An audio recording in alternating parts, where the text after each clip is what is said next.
Give me 60 seconds and I'll show you the exact loop that makes Gemporium dangerously satisfying. Mine a rock, cut the stone, polish the facets, sell the piece, upgrade the shop, repeat, and watch your tiny jewelry stand turn into a place everyone visits. Today you'll get 4 things. The core gameplay loop that actually hooks you.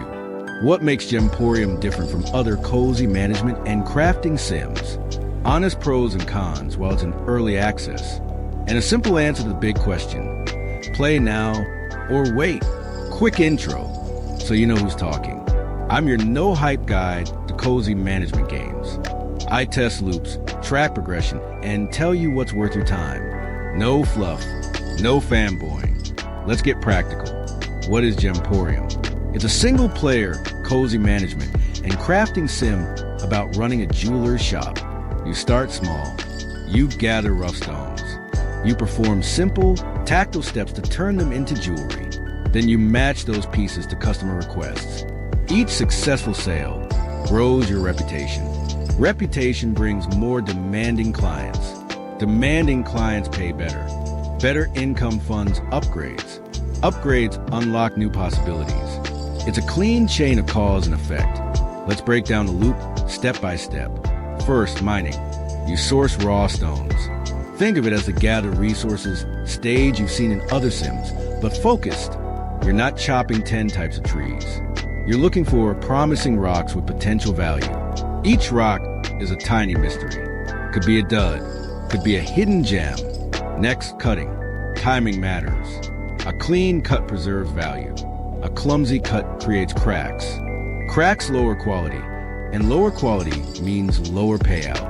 It's simple enough to learn in a minute, but there's nuance in the rhythm. You'll feel yourself getting better with each stone. Then, polishing. This is where the cozy kicks in. It's rhythmic. It's calm. Watching the stone go from cloudy to brilliant scratches that's satisfying. Progress bar goes BRR, itch. The transformation is visible and immediate. From dull to wow. Now the shop floor. Customers don't just want a gem. They have preferences. Shape, color, setting, budget. You read the request.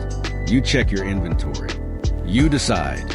Fulfill it exactly for a higher reputation boost or sell a near match to keep cash flowing. That small decision makes the loop feel like a puzzle. It's not frantic. It's thoughtful. Finally, the sale and the upgrade. You close the deal. Cash in. Put money into throughput. Bag space. Faster tools. Better displays.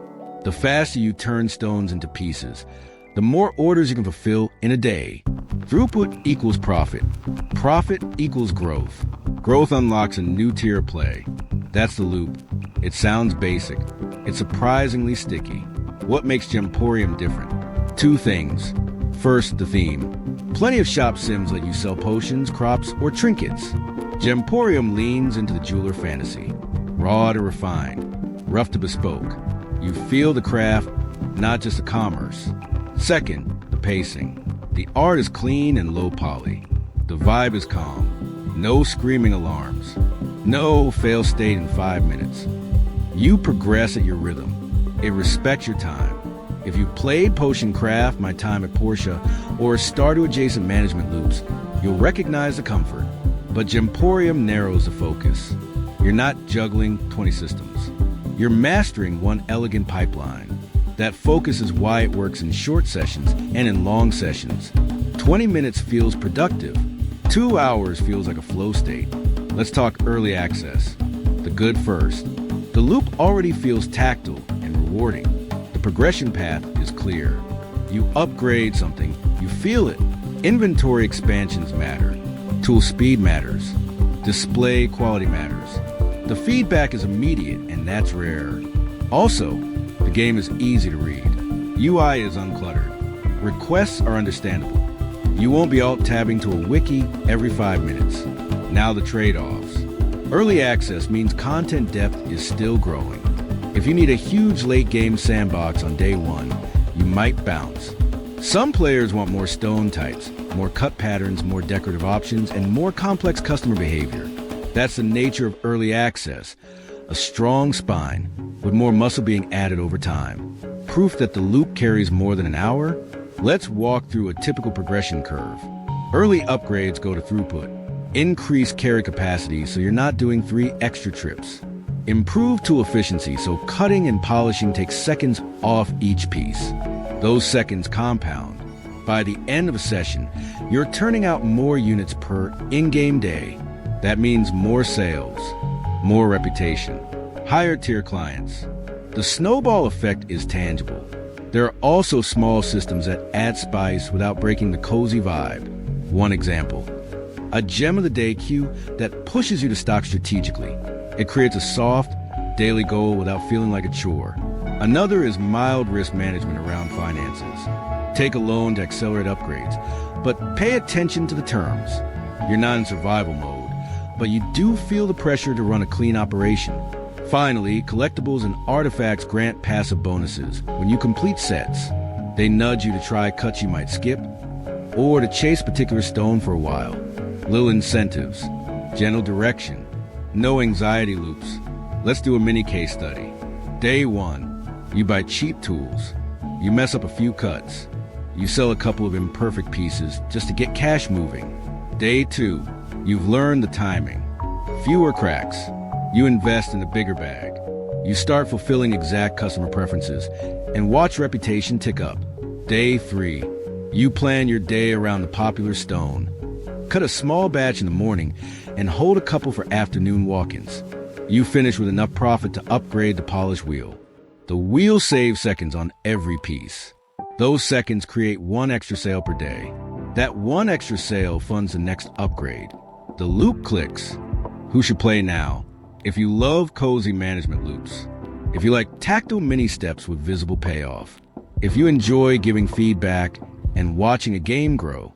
If your favorite part of shop sims is turning a process into a smoother process, this is your lane.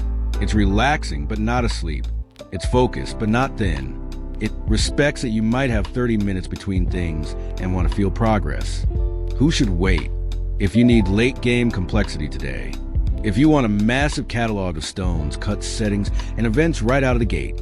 If you thrive on competitive pressure, leaderboards, or min-max metas against other players.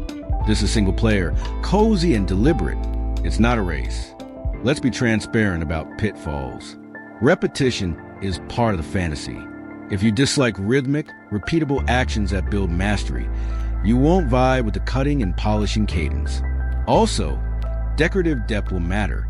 If visual customization of the shop is a core joy for you, you may prefer to wait for more decor options. That said, the base craft to sell loop already lands. A quick word on time efficiency. This game respects micro-sessions. You can mine a few stones, cut a couple of gems, fulfill 2 orders, and log off feeling accomplished. The save and continue flow fits real life. There's no penalty for playing slow. There's also no FOMO. Miss the gem of the day? No meltdown. Plan for tomorrow. That's cozy design done right. Let's summarize the value in 3 lines. Tactile loop with visible transformation. Niche jeweler fantasy that feels fresh in the management space. Early access with a strong foundation and room to grow. If you want a practical starting path, here's a quick, no-nonsense plan for your first hour. Invest early in capacity so you spend time crafting, not walking. Prioritize tool speed to compound your throughput. Read customer preferences carefully. A perfect match now pays dividends later through reputation. Keep 1 or 2 finished pieces ready for common requests. Use the daily popularity queue to batch a small run. Don't overextend on loans if you hate pressure, but don't be afraid to accelerate a key upgrade. 1 strategic upgrade can turn a slow day into a profitable one. 2 minutes on comparisons, because everyone asks. If potion craft satisfying steps made you happy, but you wanted a clearer business loop, Gemporium delivers. If Stardew's shop moments were your favorite, but you wish the transaction was more about craft and farming, Jemporium delivers.